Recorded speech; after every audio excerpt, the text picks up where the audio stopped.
संपूर्ण भूतमात्र याचं दर्शन तुला स्वतःमध्ये होईल आणि त्याच्यानंतर प्रत्यक्ष परब्रह्म परमेश्वराचं दर्शन तुला होईल. अशा प्रकारचा त्याचा अर्थ आहे. अशी ही पूर्ण प्राप्ती ही ज्ञानाने होऊ शकते. असे ही ज्ञानाची महत्ता ही 35व्या श्लोकामध्ये मागच्या वेळेस आपण पाहिली. त्यानंतर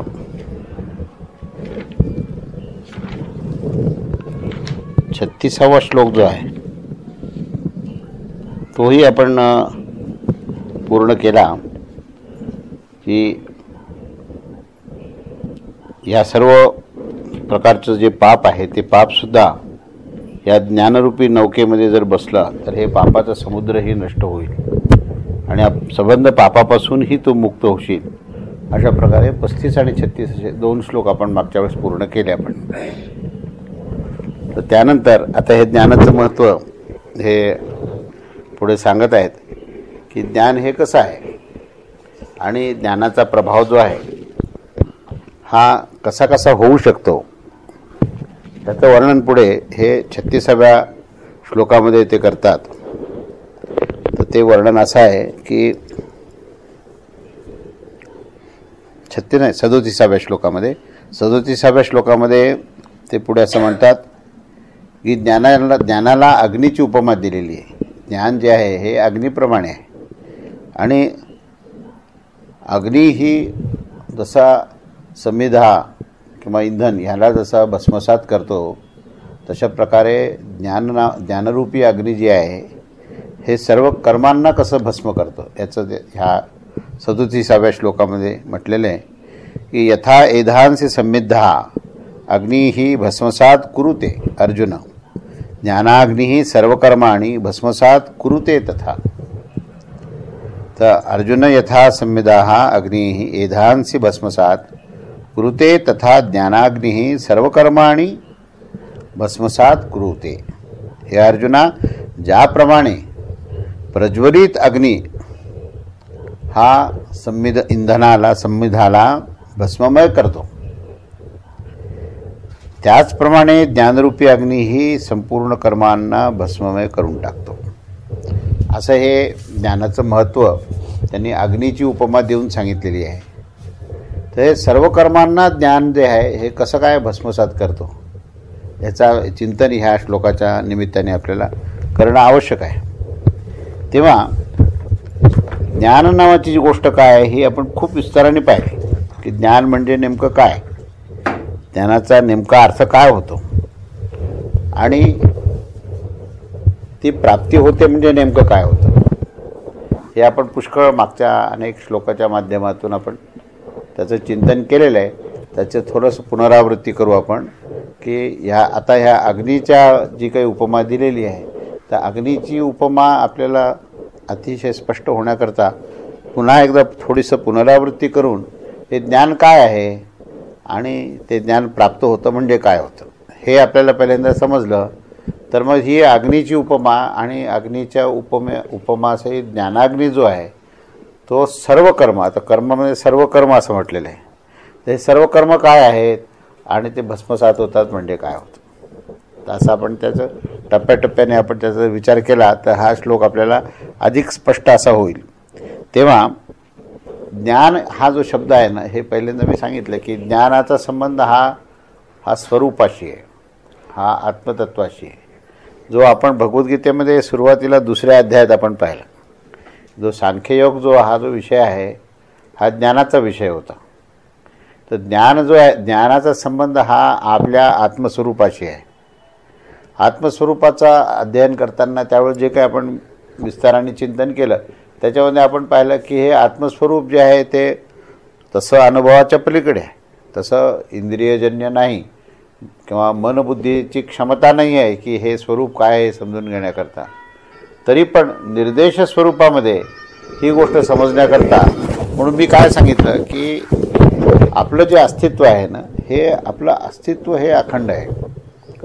आपलं जे अस्तित्व आहे जन्मापासून मृत्यूपर्यंत ज्या व्यक्तीला आपण ओळखत असतो, ज्या नावाने ओळखत असतो त्या व्यक्तीचं बाह्य देहामध्ये जरी रूपांतर होत असलं तरीही पण त्याचं जे मूळ अस्तित्व, ज्या नावाने त्याला ओळखला जातो, ते जे मूळ अस्तित्व आहे त्याची अखंडता आपल्याला जाणवते, इतरांबद्दलही जाणवते आणि स्वतःबद्दलही जाणवते.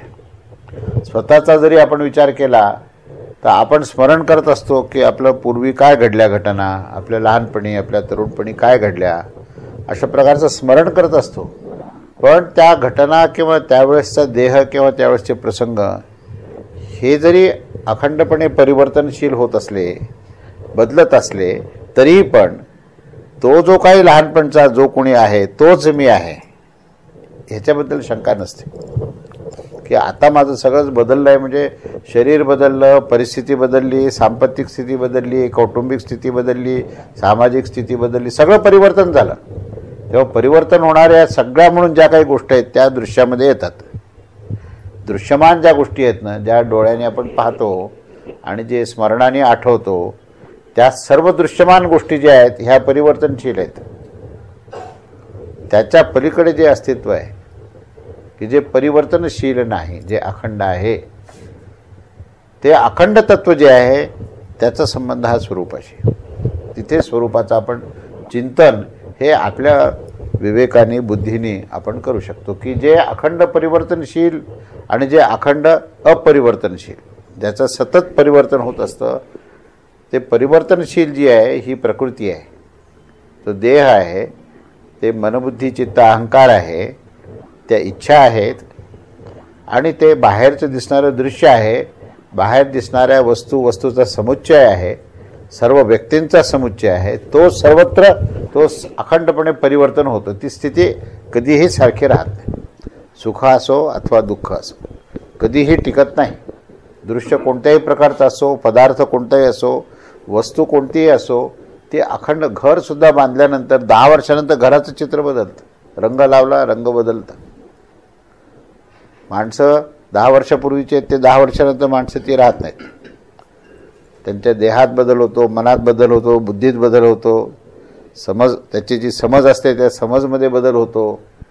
म्हणजे आपण जे जे म्हणून काही अनुभवलं आजपर्यंत, जे जे काही म्हणून पाहिलं, जे दृश्य पाहिलं, ते कुठल्याही दृश्याचा तुम्ही विचार करा, त्याच्यामध्ये जर काय वैशिष्ट्य असेल तर ते अखंड परिवर्तनशील आहे. पण त्याला पाहणारा जो दृष्टा आहे, त्या सर्व परिवर्तनशील गोष्टीचा अनुभव घेणारा जो अनुभोक्ता आहे, तो मात्र तोच आहे. तर ते जे स्वरूप आहे ना, त्या स्वरूपाबद्दलचं जे चिंतन मंथन आहे आणि स्वरूपाबद्दलची जी प्रतीती आहे त्याचा संबंध ज्ञानाशी. आपण काय बोलू, कुठला विषय काढला आपण की ज्ञान म्हणजे काय? त्या ज्ञानालाच निजज्ञान असं जे म्हटलं आहे, ते निजज्ञान कोणत्या तत्वाबद्दलचं चिंतन आहे? तर ते चिंतन जे आहे हे स्वरूपाचं आहे, हे आत्मतत्वाचं, जे अखंड आहे, जे अमर आहे, ते ज्ञान. तर त्या ज्ञान ह्या शब्दाला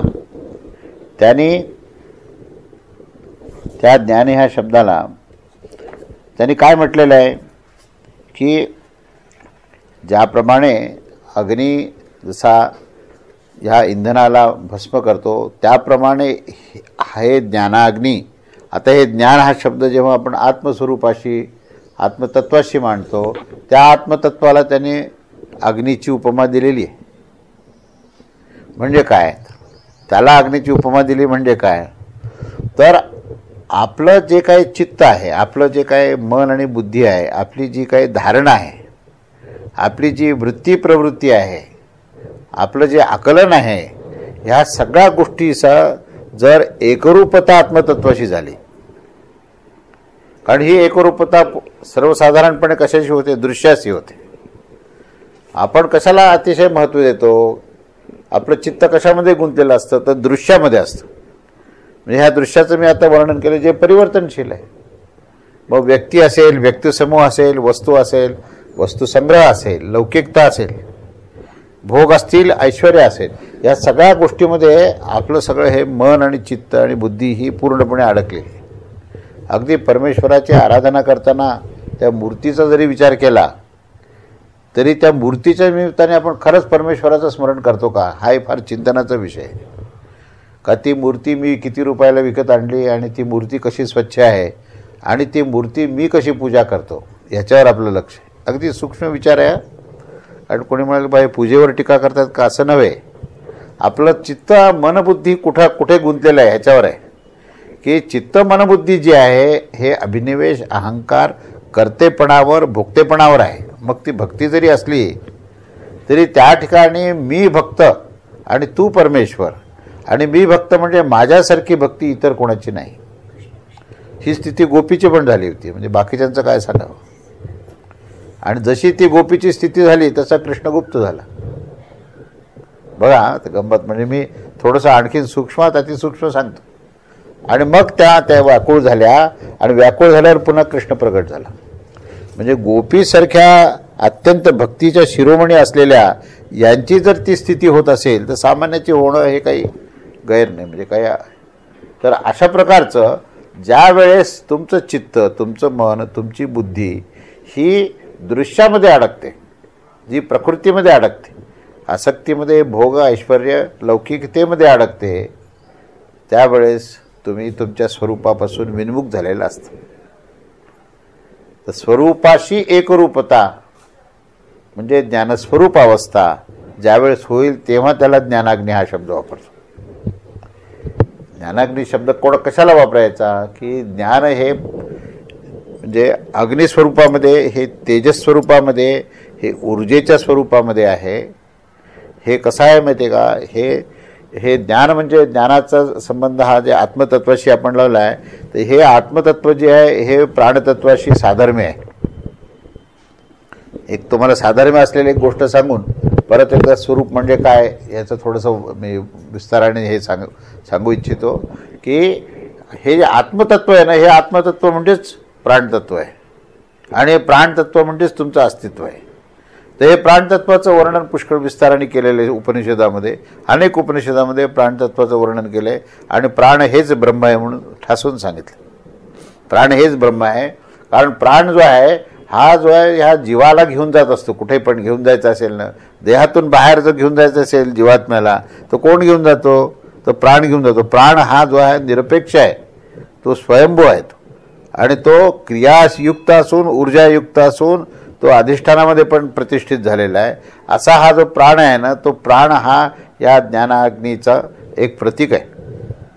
त्या प्राणाचं वर्णन आपण मागे केलं उपनिषदाचा अभ्यास करताना की प्राण कसा आहे तर प्राण हा ऊर्जेने भरलेला उष्मा विद्युत आणि प्रकाश ह्या तीन गोष्टींनी भरलेला आहे.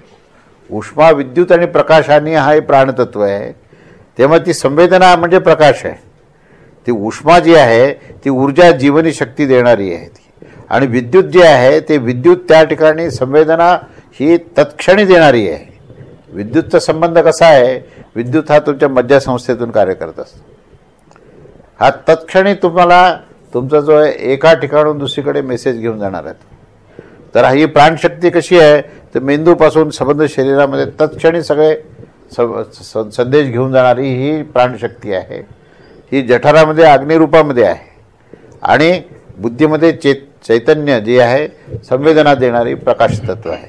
तर असे हे तिन्ही तत्व एकत्र असलेले हे जे प्राणतत्व आहे ते प्राणतत्व हेच स्वरूपाचा आविष्कार आहे. म्हणून ज्ञानाग्नी हा शब्द जेव्हा वापरला जातो तेव्हा ज्ञानाग्नी ही ती ऊर्जा आहे. ही त्या ठिकाणी अशी ऊर्जा आहे की जी त्या कर्माच्या बंधनाला फटकू देत नाही. कर्माचं बंधन कसं आहे तर आपण कर्मयोग विस्ताराने पाहिला. कर्मामध्ये संचित आहे, प्रारब्ध आहे, क्रियमाण आहे. संचित म्हणजे पूर्ण मोठा स्टॉक जो काही अनंत जन्म मृत्यूच्या चक्रातून भ्रमण करताना ज्या काही आनंदी इच्छा त्या बीजस्वरूपामध्ये झाल्या आणि त्या कारणदेहामध्ये जाऊन बसल्या ते इतक्या अनंत आहेत की त्याची मोजदात नाही आहे. असा तो कारणदेह आणि तो कारणदेह जो आहे तो तुमचा कधी पिच्छा सोडत नाही. म्हणून मुक्ती मिळणं फार कठीण कारण कारणदेहामध्ये अनंत इच्छा आहेत. असं ते संचित आणि त्या संचितानंतर प्रारब्ध जे आहे ते आता जे तुम्हाला परिस्थिती प्राप्त करून दिली ते प्रारब्ध आहे. त्या संचितातला एक अंशात्मक छोटा भाग तुम्हाला प्राप्त झालेला आहे. मग ती अनुकूल परिस्थिती असो प्रतिकूल परिस्थिती असो या दोन्ही गोष्टीमध्ये जी अनुकूलता आणि प्रतिकूलता ज्या मनाच्या संवेदना आहेत त्या प्रारब्धामध्ये उपलब्ध झाल्या. हे कर्माचा दुसरा भाग आहे. आणि क्रियमाण म्हणजे मला आता काय करायचं, आता प्रत्यक्ष वर्तमान काळामध्ये मला आता काय करायचं, हे जे स्वातंत्र्य तुम्हाला दिलेलं आहे ते क्रियमाण आहे. म्हणजे त्या तिन्हीमध्ये हे कर्म तुम्हाला व्यक्त झालेलं दिसतं. आता या तिन्हीचाही संबंध ह्या ज्ञानाग्नीने नष्ट होतो. काय सर्व कर्म असं म्हटलेलं आहे, सर्व कर्म हे पूर्णपणे ह्या ज्ञानाग्नीने हे भस्मसात होतं. तर हे भस्मसात कसं काय होईल मला सांगा. आता कर्म तर केलेलं आहे, आपण कर्म केलेलं आहे. कर्म बीज स्वरूपामध्ये कारण देहामध्ये संचित रूपामध्ये अनंत इच्छेच्या रूपात जाऊन बसलेलं आहे. बाहेरची परिस्थिती तुमच्यासमोर आहेच आहे, तीही बदलू शकत नाही, ती तुमच्या हातात नाही आहे, पूर्वकर्माच्या अनुसार तुम्हाला प्राप्त झालेली आहे. आणि मग जी काय थोडी बहुत बुद्धी आहे, जो काय तुम्हाला विवेक प्राप्त झालेला आहे, तर त्याच्या अनुसार तुम्ही आता काहीतरी कर्म करतायत. तशा या तीन अवस्था आहेत. या तीन अवस्थेमध्ये कर्म हे सगळं असं पसरलेलं आहे. ह्या तिन्ही कर्माच्या बंधनापासून, या तिन्ही कर्मालाच, बंधन तर सोडा, कर्मालाच ते भस्मसात करतं म्हणजे. आता हे कसं काय होतं म्हणजे हे समजणं ह्या श्लोकातला फार म्हणजे महत्त्व रहस्यमय गोष्ट आहे. जेव्हा तुम्ही स्वरूपात जाऊन बसता म्हणजेच तुम्ही ज्ञानस्थिती आहे तुमची, आणि कर्माचं बंधन ही अज्ञानस्थिती आहे. आता हे दोन गोष्टी, दोन विभाग करू आपण. कर्माचं बंधनच मुळातून भासात्मक अज्ञानात्मक आहे. तुम्ही अज्ञानातून तुमचा प्रवास सुरू होतो आणि तुम्ही ज्ञानात जाऊन बसता. जेवढं म्हणून प्रारब्धवश तुमच्यासमोर परिस्थिती आली त्याच्याबद्दल सुख मांडणे आणि दुःख मांडणे ही जी संवेदना आहे ना, त्याला अज्ञान असं म्हणतात.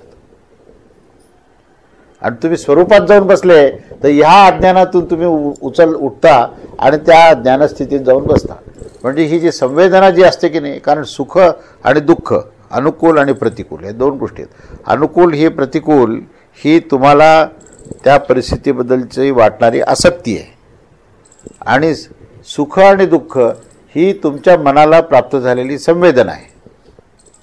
काय एक आसक्ती आहे आणि एक संवेदना आहे. आसक्तीने काय झालं की आसक्तीने अनुकूल प्रतिकूल स्थिती झाली, आणि संवेदनाने काय झालं, सुख आणि दुःख वाटायला लागले. पण ज्ञान त्याच्या पलीकडे आहे.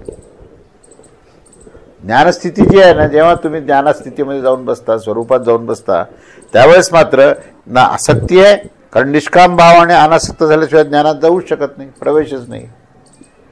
म्हणजे अनासक्त आणि निष्काम भाव झाला एकदा की तुमची अनुकूल आणि प्रतिकूल ह्या दोन्ही गोष्टीच्या पलीकडे ती फक्त घटना राहते, कार्य होत असतं. घटना जी आहे ना, ती तर काही थांबवण्याचा विषय नाही आहे. विषय जो आहे तो तुमच्या मनाच्या बुद्धीच्या धारणेचा विषय. विषय कुठे हे लक्षात घ्या. कुणाला काय वाटेल माहिती का, की ज्ञानाग्नी प्राप्त झाला एकदा की बाहेरचं सगळं नियंत्रण तुम्हाला प्राप्त झालं, आणि आता तुम्ही काय कोणाचे दुःख दूर करू शकता, सगळे मृत्यू टाळू शकता, पाहिजे तेवढा पैसा आणू शकता, असा एखादाच गैरसमज होऊ शकेल. तर असा गैरसमज होऊ देऊ नका. कारण ह्या प्रकृतीमध्ये ज्या काही उत्पत्ती स्थिती लय ह्या ज्या घडणाऱ्या घटना आहेत ना, ह्या समष्टीमध्ये ह्या घटना घडणारच आहेत.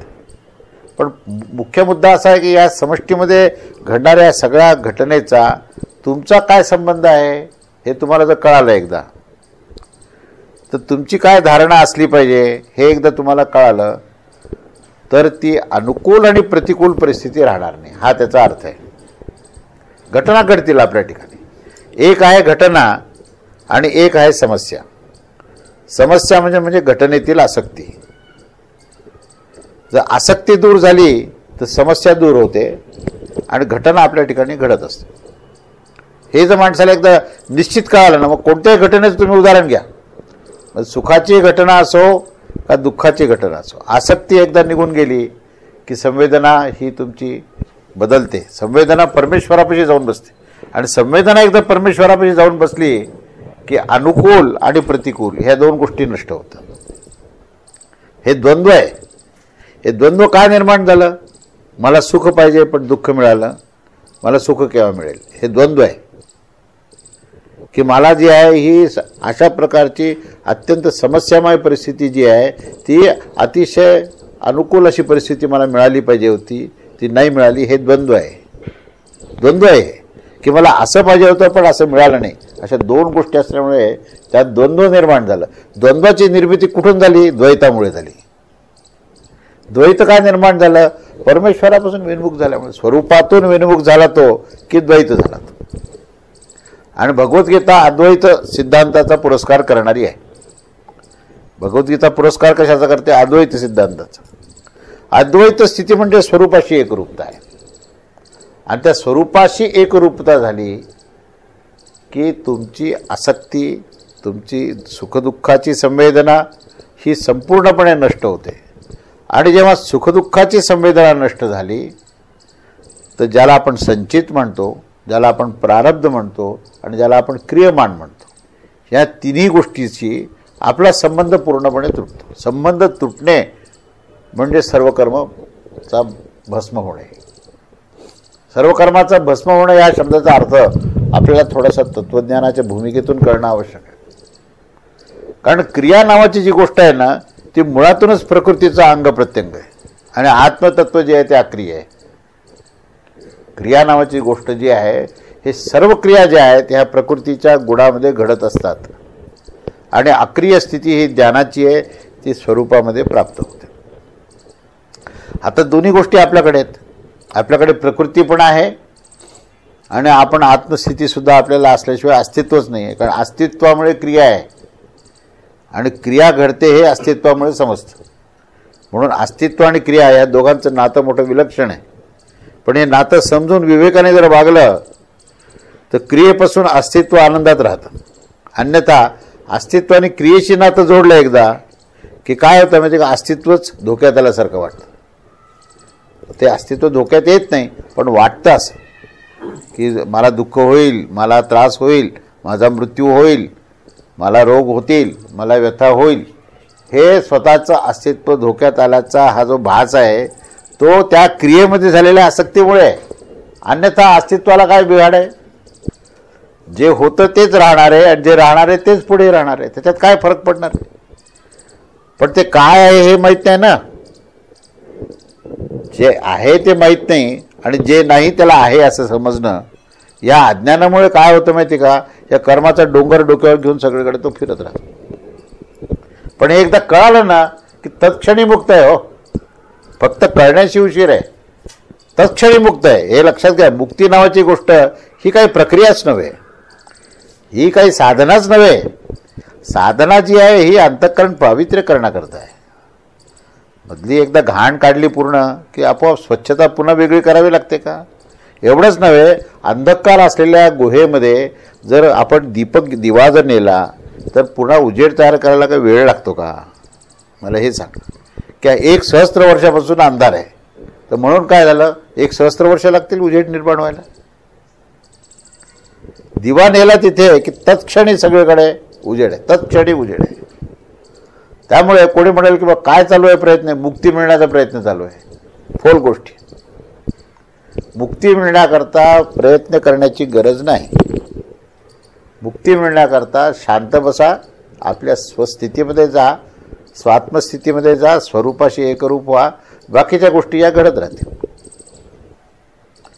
घडणाऱ्या घटनेमध्ये तुम्ही जर सुधारणा करण्याचा प्रयत्न करत आपल्याला मुक्ती मिळेल असा जर कधी विचार केला तर तो विचारच मुळातून हा विरोधाभास आहे. कारण क्रिया नावाची जी गोष्ट आहे ती प्रकृतीचा अंग प्रत्यंग आहे. हा जर सिद्धांत कळाला ना तर ज्ञानाग्नीने सर्व कर्म भस्मसात कसे होतात हे समजेल. तर ज्ञानाग्नी म्हणजे स्वरूपस्थिती आहे.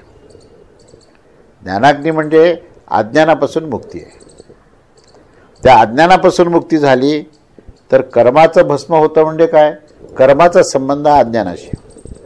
कारण कर्म हा जो शब्द आहे ना याचं आपण पुष्कळ विस्ताराने चिंतन केलंय. कर्म हा शब्द काय आहे? कर्म म्हणजे क्रियेमध्ये असलेली आसक्तीचं फळ आहे. कर्माची व्याख्या काय की एखादी क्रिया आपल्या हातून घडली की त्याच्यामध्ये आपण आसक्त होतो की मी केलं, मी करता, मी भोगता, मी ज्ञाता, मी जाणता, मी धरता. अशा प्रकारचा मीशी संबंध लावून जेव्हा क्रिया होते तेव्हा त्याचं रूपांतर, क्रियेचं रूपांतर कर्मात होतं, कर्माचं रूपांतर फलात होतं आणि फलामध्ये मग जन्ममृत्यू चक्र चालू राहतं. अन्यथा क्रियेचा विरोध नाहीच आहे, कर्मयोगाचा पुरस्कार केला म्हणजे काय केलं आहे की तुझं जे काय देह आहे, तुझं जे वर्ण आणि आश्रम आहे त्याप्रमाणे तू करत राहा, पण तू आत्मस्थितीत राहा. याचा अर्थ तू त्याच्याशी गुंतून नको पडू. काही लोक विरुद्ध अर्थ काढतात त्याचं की अक्रिय म्हणजे आता काहीच करायला नको. आणि काही लोक कर्मयोगाचा असा अर्थ काढतात की सकाळी उठल्यापासून रात्री झोपेपर्यंत काय 18 तास काम केलं म्हणजे कर्मयोगी. दोन विरुद्ध टोक आहेत. एक काय म्हणतात की सारखं राबलं, इतकं काय रे बाबा तू कष्ट करतो, नाही मी कर्मयोगी आहे म्हणे. आणि दुसरा काहीच करत नाही, आपल्या ठिकाणी शांत बसलेला, काही म्हणजे कुठले उद्योग नाही, काही नाही. आई वडील परेशान ते मुलाकडे पाहून, काही उद्योगच नाही. काय भगवद्गीता वाचली आणि आत्मतत्व जे आहे ते अक्रिय आहे, त्याच्यामुळे मी काही करत नाही, मी आपल्या ठिकाणी शांत बसतो, परमेश्वराशी एकरूप होतो, मला काही करायचं काही राहिलेलंच नाही कर्तव्य. हे दुसरं उदाहरण. हे 2 उदाहरणं पाहिले ना, एक म्हणजे बैलासारखा राबतोय आणि एक दगडासारखा बसतोय. दगडासारखा बसणाऱ्याला असं वाटतं की आपण ज्ञानी आहेत आणि बैलासारखा राबणाऱ्याला असं वाटतं की आपण कर्मयोगी आहेत. दोन्हीचे गैरसमज दूर झाले पाहिजे. तेव्हा संतुलन पाहिजे. म्हणजे क्रियेचं ज्ञानाचं वर्णन करताना काय सांगितलं आहे की समत्व योग उच्यते, असं आपण 3ऱ्या अध्यायामध्ये 2ऱ्या अध्यायामध्ये सुद्धा योगाचं वर्णन करताना काय म्हणलं, समत्व योग उच्यते असा शब्द वापरला आहे की त्या ठिकाणी तुमचा वेग असताना संतुलन आहे आणि संतुलन असताना वेग आहे. क्रिया असताना अधिष्ठान आहे आणि अधिष्ठान असताना क्रिया चालू आहे. दोन्हीचा समतोल ज्यावेळेस होतो ना त्यावेळेस तो कर्मयोग आहे. कारण कर्म म्हणजे क्रियेच्या माध्यमातून परमेश्वराशी अनुसंधान साधणे म्हणजे कर्मयोग आहे. तुम्हाला क्रिया कशाकरता करायची आहे, जगाकरता करायची, आणि तुम्हाला कुठे बसायचं आहे, ते ईश्वराजवळ बसायचं. हे 2 गोष्टी जर कळाली ना तर हा दगडासारखा मनुष्यही काम करायला लागेल आणि हा बैल जो राबतो तोही थोडा शांत बसेल. दोघांचा समन्वय जगामध्ये बघा तुम्ही, जगात पाहिले तर काही माणसं इतके कष्ट करतात पण परमेश्वराच्या अनुसंधानाकरता वेळच मिळत नाही म्हणतात. ते काय म्हणतात, कुठे नाम घ्यायचं, आम्हाला जप करायला वेळ तरी आहे का, सकाळी उठलं की कामाला लागावं लागतं, त्यामुळे आम्हाला त्याच्याबद्दल अजिबात वेळ नाही. आणि दुसरा म्हणतो कशाला काम करायचं, मी हातात माळ घेतली आहे ना, श्रीराम जय राम जय जय राम श्रीराम, मला दुसरं काही करायची गरज नाही. तरुण आहे अजून, सगळं आयुष्य पडलेलं आहे, पूर्ण आई वडिलांची सेवा करायची आहे, पूर्ण जगाची सेवा करायची आहे, पण काही नाही, माळ हातात घेतली श्रीराम जय राम जय म्हणून याच्या पलीकडे काय काहीच नाही. हा दुसरी व्यक्ती. तेव्हा दोन्हीचा समन्वय जर साधायचा असेल तर तुझं कर्तव्य करत असताना परमेश्वराशी अनुसंधान साध. वय कुठलंही असो, वयाचा काही संबंध नाही आहे. आश्रमाच्या अनुसार तुझं कर्तव्य कर, वर्णाच्या अनुसार तुझं कर्तव्य कर. वर्ण आणि आश्रम समजून घे, शास्त्र समजून घे, धर्म समजून घे. वर्ण आणि आश्रमाच्या अनुसार तुझं कर्तव्य करत असताना तुझं स्थान जे आहे ते ईश्वराशी एकरूपता, स्वरूपाशी एकरूपता जर तू ठेवली तर तुझं क्रियाही चालेल, निर्वाहही होईल आणि तुझी शुद्धताही होईल आणि तुझं कशाही कुठल्याही कर्माचं बंधन तुला राहणार नाही. तू मुक्तही राहशील आणि क्रियाशीलही राहशील. तेव्हा मुक्त मनुष्य हा क्रियायुक्त असतो, हे लक्षात घ्या. आणि क्रियायुक्त असताना तो बंधनातच असायला पाहिजे असं नाही आहे. हे रहस्य समजणं, ह्याच्याकरता हा श्लोक आहे. ह्या श्लोकामध्ये त्यांनी काय सांगितलं आहे की प्रज्वलित अग्नी ज्याप्रमाणे इंधनाला भस्मसात करतो त्याप्रमाणे हा ज्ञानरूपी अग्नी जो आहे तो ह्या सर्व कर्मांना म्हणजे संचित कर्म, प्रारब्ध कर्म आणि क्रियमाण या तिन्हीमध्ये त्याची आसक्ती नष्ट होते. तिन्ही आहे त्या ठिकाणी आहे, जे वस्तू जिथे आहे ना त्याच ठिकाणी, त्याच्यात काही बदल नाही आहे बरं का. ते त्याचं संचित आहे, त्याचं प्रारब्ध आहे, त्याचं क्रियमाण आहे, ते नष्ट झालेलं नाही आहे. तर काय नष्ट झालं आहे, त्याच्यामध्ये असलेली जी आसक्ती आहे ती नष्ट झाली. त्या आसक्तीचा नाश म्हणजे मुक्ती आहे. मुक्तीची व्याख्या कळाली पाहिजे, नाही तर कोणी काय म्हणेल की जसं कचरा आपण जाळून टाकतो की नाही काय, तसं आपलं पूर्वकर्म सगळं जाळून टाकलं एकदा की आपण मोकळे झालो पुन्हा नवीन कर्म करायला. तर तसं नाही आहे, तसं अजिबात नाही आहे. नवीन कर्म करायला तुम्ही मोकळे नाही आहेत. तुम्ही ज्ञानाच्या मध्ये मुक्त एकदा झाले की ह्या सगळ्या गोष्टी ह्या आपसुकच याचा संबंध विच्छेद होणे, प्रकृती संबंध विच्छेद हे ज्ञानाचं लक्षण आहे. आणि अज्ञानातून ज्ञानात जर गेला तर तो मुक्तच आहे. मग त्याला कर्माचं बंधन नाही, त्याचे कर्म भस्मसात झाले म्हणजे त्या कर्माच्या संबंधाचं भस्म आहे. तेव्हा हे भस्मसात ज्ञानाग्नीने भस्मसात होणारे सर्व कर्म एकदा नष्ट झाले की मग त्याची जी स्थिती आहे ही पूर्ण मुक्त स्थिती आहे आणि तो स्वरूपाशी एकरूप झालेला आहे. त्याच्यानंतर पुढे याच ज्ञानाचं वर्णन केलं की हे जे ज्ञान कसं आहे ज्ञान आहे, तर हे जे ज्ञान आहे हे ज्ञान हे अतिशय असं पवित्र असं ज्ञान आहे. आणि या ज्ञानाबद्दल असं सांगितलं आहे की ज्ञाना इतकं पवित्र असं दुसरं काहीही नाही आहे आणि ज्याचं अंतःकरण कर्मयोगाच्या माध्यमातून शुद्ध झालेलं आहे त्याला अशा प्रकारचं ज्ञान हे आपोआप प्राप्त होतं. हे एक फार वेगळी एक कल्पना सांगितली आहे. आधी काय सांगितलं होतं की तू अशा ह्या जो काही तत्वदृष्टी असतो तो श्रोत्रिय आहे, ब्रह्मनिष्ठ आहे, ह्याच्याकडे पूर्णपणे शरणागत हो, त्यांना तुझे सगळे प्रश्न विचार आणि तुझ्या सगळ्या जिज्ञासा पूर्ण करून ज्ञान प्राप्त कर, असं पूर्वी सांगितलं होतं. आता दुसऱ्यांदा इथे काय सांगितलं आहे, ज्ञान कोणाला प्राप्त होते वेगळीच गोष्ट अजून सांगितली. ती का सांगितली हे आपल्याला कळलं पाहिजे. त्याच्यामध्ये यांनी काय सांगितलं आहे की नहि ज्ञानेन सदृश्यम पवित्रम इह विद्यते तत्स्वयं योग संसिद्ध कालेन आत्मनि विंदती. इह ज्ञानेन सदृश्यम पवित्रम ही न विद्यते ते तत्कालेन योग संसिद्धी स्वयं आत्मनि विंदती. ह्या संसारात, ह्या लोकात, ह्या भूलोकात ज्ञानाच्या समान इतर कोणतीही गोष्ट पवित्र नाही. ज्ञाना इतकी पवित्र दुसरी कुठलीही गोष्ट नाही आहे. आणि अशा प्रकारचं जे ज्ञान आहे ते कालेन म्हणजे दीर्घ काळापर्यंत कर्मयोगाच्या द्वारे अंतःकरण शुद्ध झालेला मनुष्य आपण स्वतःच आत्म्यामध्ये प्राप्त करून घेतो, असं हे विधान आहे. कारण आता हे ज्ञानाग्नी प्राप्त झाल्यानंतर कर्म नष्ट होतं, तर असा हा ज्ञानाग्नी कसा प्राप्त करायचा हे पूर्वी सांगितलं आहे, आताही सांगितलं. पूर्वी सांगितलं की तत्वनिष्ठ जे तत्वदर्शी आहेत त्या तत्वदर्शीपासून तू समोर शरण जा आणि त्यांच्याकडून ज्ञान घे. पण ज्ञान त्यांच्याकडून तो ज्ञान देतो. हो, प्रश्न कसा आहे म्हणजे का तुम्ही किती स्वीकारता हा प्रश्न.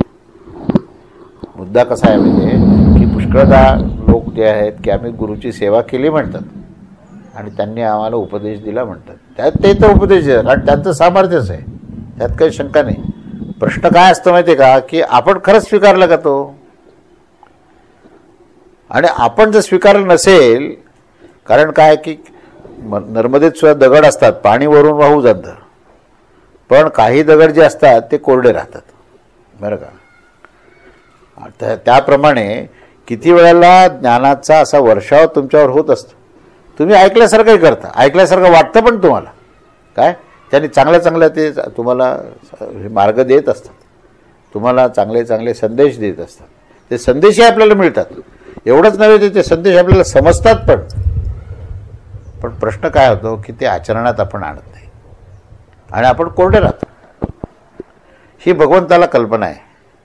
भगवंताने हे जरी सांगितलं की बाबा तू कोणातरीकडे जा आणि ते ज्ञान प्राप्त कर म्हणजे त्या ज्ञानाग्नीने तुझं सर्व कर्म भस्म होईल, हे सगळं सांगितलं त्यांनी. पण पुन्हा त्याच्या लक्षात आलं की हे काय परिपूर्ण होईलच की नाही शंका आहे.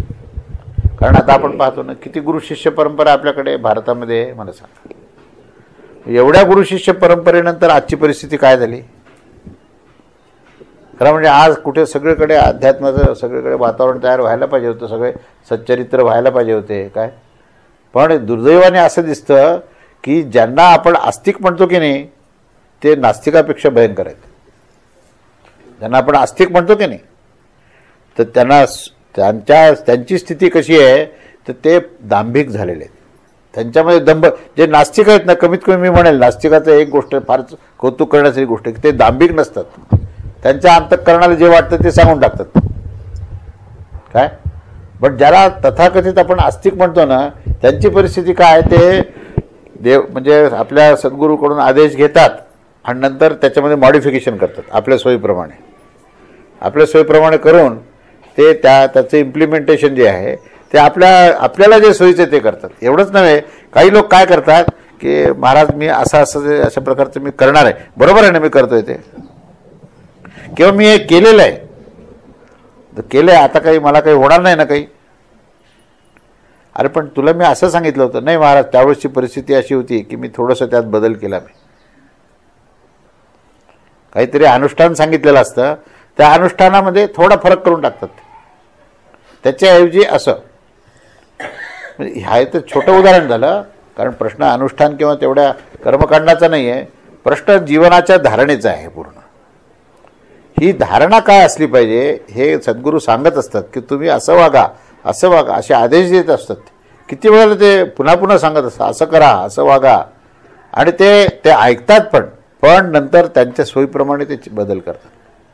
ते आदेश पाळत नाहीत आणि काय म्हणतात, मी सद्गुरूची सेवा केली, सद्गुरूचं मी पूर्णपणे त्यांना शरण गेलेलो आहे, मी त्यांना नमस्कार, आता तत् प्रणिपातेन, त्यांना नमस्कार, साष्टांग नमस्कार साष्टांग नमस्कार घातला. हो, साष्टांग नमस्कार घातला म्हणून काय झालं?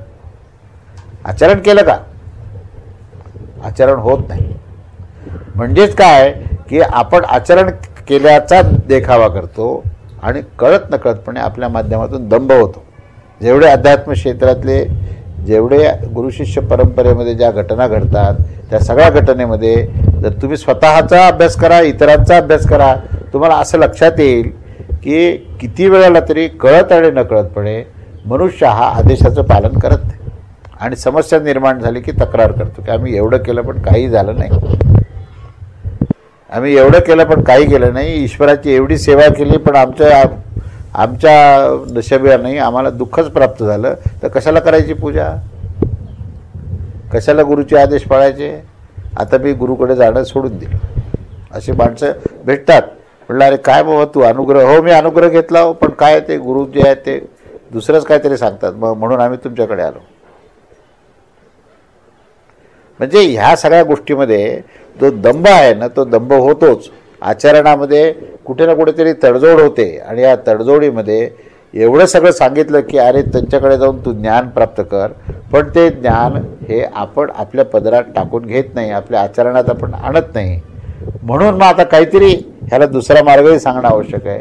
म्हणून असं हे ज्ञान कसं प्राप्त करायचं आणि हे ज्ञानाचं स्वरूप काय, तर ज्ञानाचं स्वरूप सांगितलंय त्यांनी की नहि ज्ञानेन सदृशम पवित्रम इह विद्यते.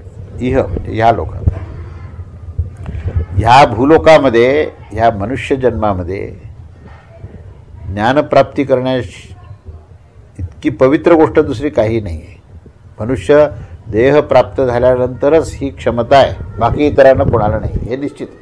कारण बाकी आपल्या प्रवृत्तीप्रमाणे जाणारे लोक, बाकी पशुतुल्य जे पशु जे आहेत, जे स्वर्गातले देव आहेत, जे गंधर्व आहेत, जे यक्ष आहेत, जे पितर आहेत, सगळ्या तिन्ही लोकांमध्ये जेवढ्या प्रकारचे लोक आहेत, ह्या सगळ्यांचं जर काय वैशिष्ट्य असेल तर त्यांच्या म्हणजे प्रारब्धवश पूर्व कर्मवश जे काही त्यांना भोग प्राप्त झालेले त्या भोगाच्या अनुसार चालणार आहे ते सगळे.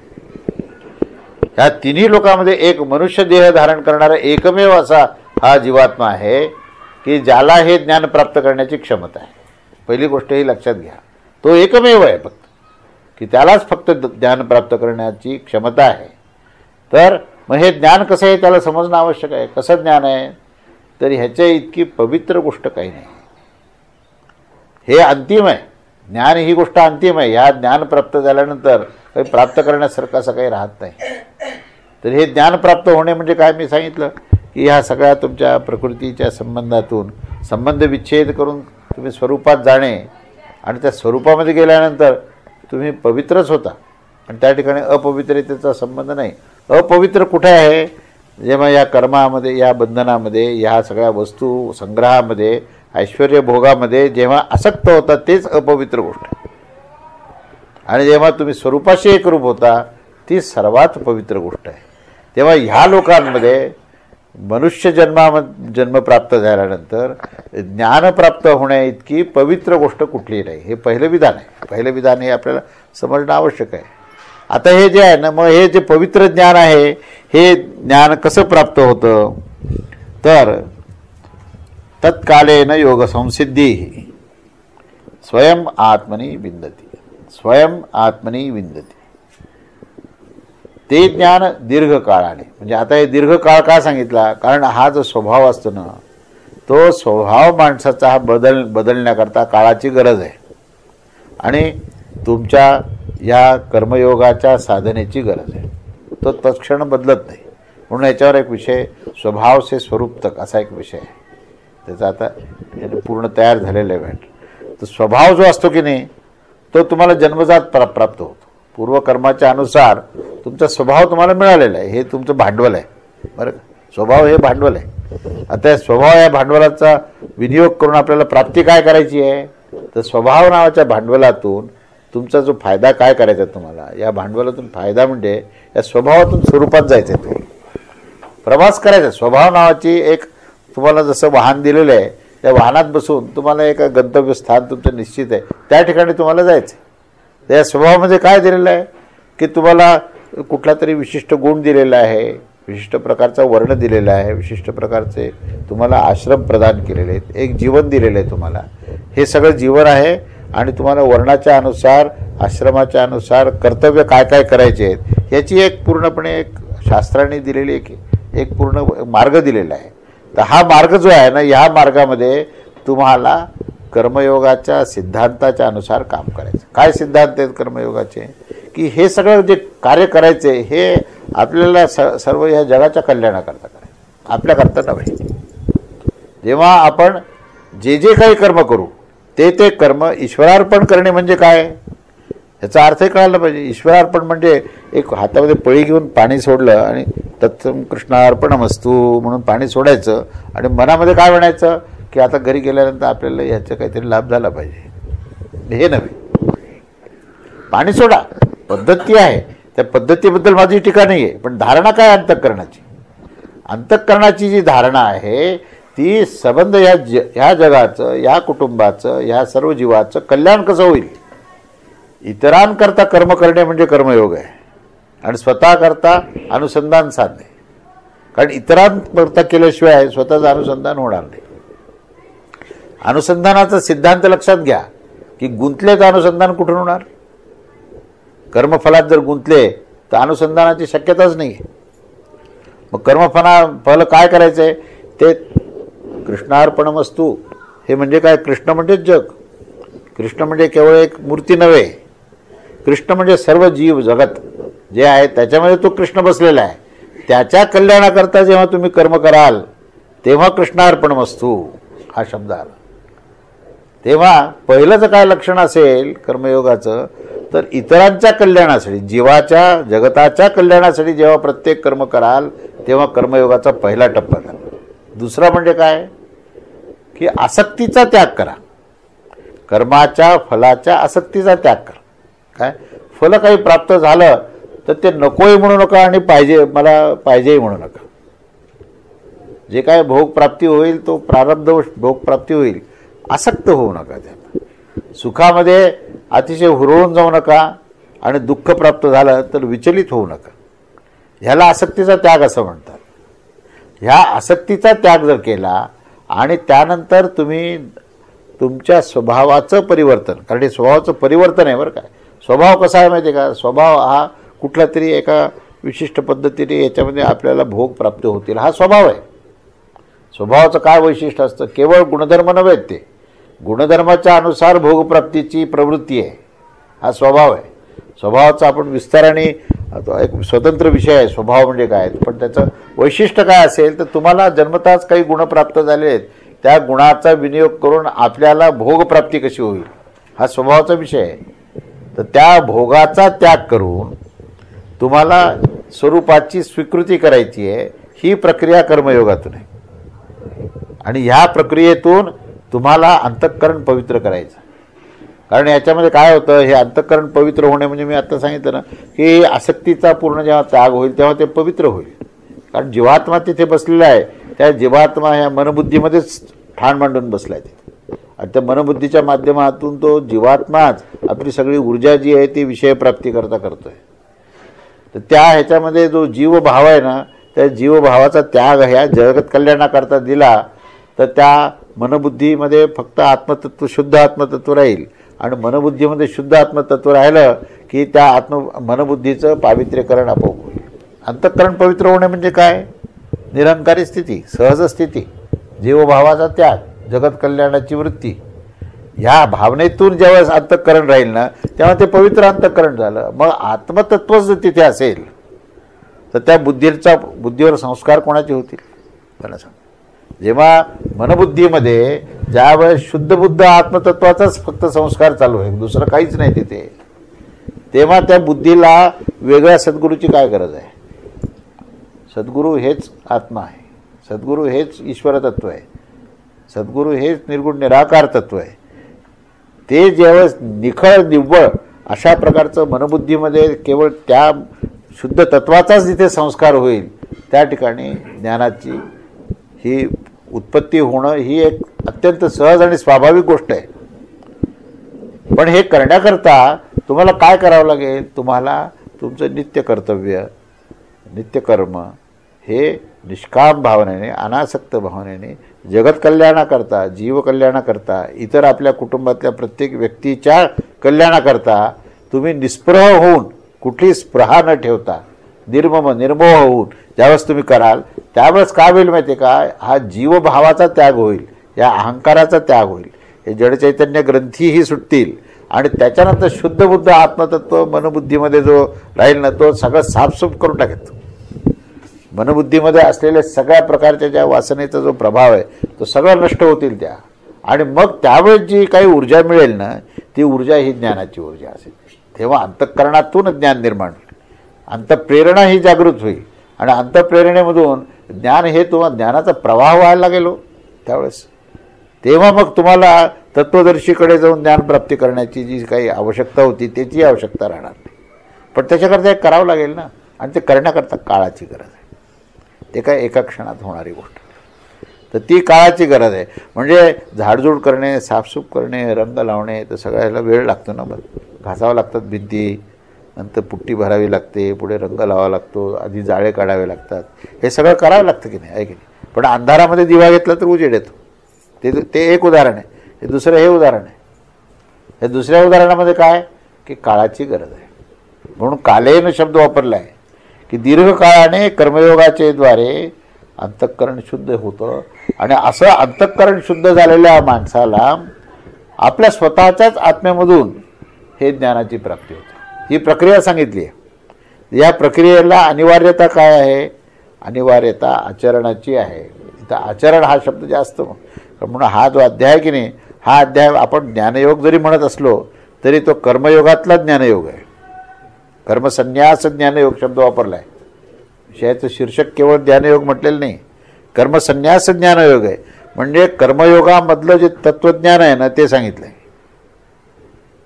ह्याच्या अध्यायाचं जर वैशिष्ट्य काय असेल तर कर्मयोगातलं तत्त्वज्ञान आहे. कर्मयोगामधलं जे रहस्य आहे त्या रहस्याचं ज्ञान सांगितलं आहे.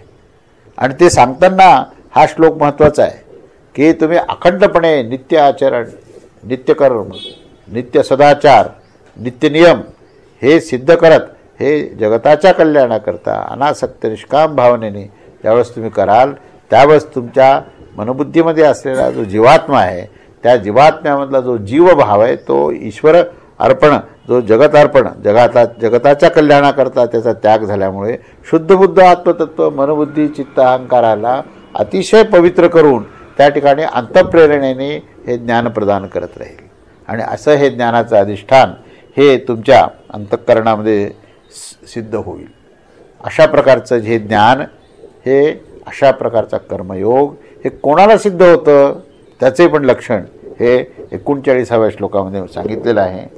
तो श्लोक असा आहे की श्रद्धावान लभते ज्ञानम तत्परः संयतेंद्रियः ज्ञानम लब्ध्वा पराम शांतीम आचरेण अधिगच्छति. याचा आपण विस्ताराने चिंतन हे आपण पुढच्या रविवारी करूया. अवधूत चिंतन. श्री गुरुदेव दत्त. श्री स्वामी समर्थ महाराज की जय.